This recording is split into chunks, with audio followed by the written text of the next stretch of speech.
This section is on systems of linear equations. So the solution to a system of linear equations is the x value and the y value that work in both equations.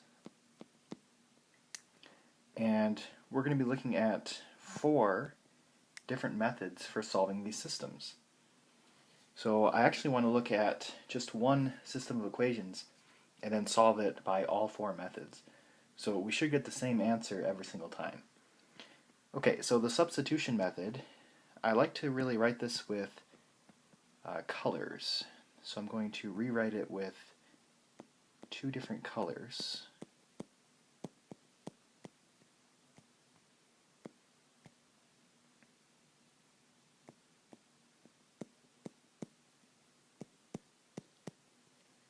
Okay, so my first step is I need to isolate one of my 4 different variables. And the easiest one to isolate is this one because it doesn't have any coefficient in front of it. So I need to add 4y to both sides.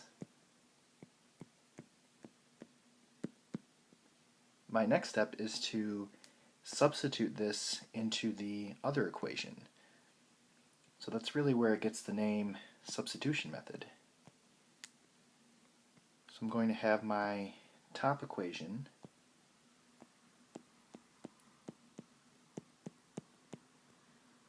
with the other equation plugged in. Okay, so at this stage, when you're doing the substitution method, you should only see one variable here, one type of variable.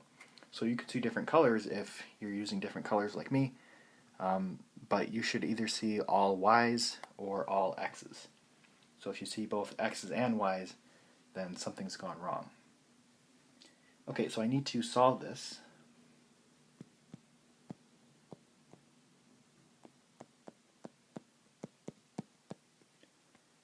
And then I need to combine like terms.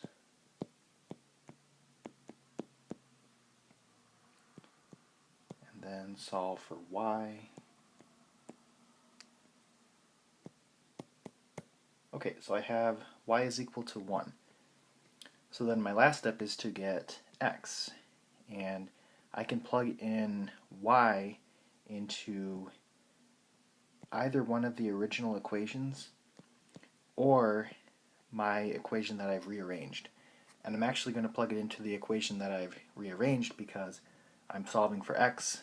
X is already by itself, so it's actually the easiest one to plug in. But any one of the originals you can plug it into. And you'll get 2. So we like to express the answer as an ordered pair. So my final answer will be 2, 1.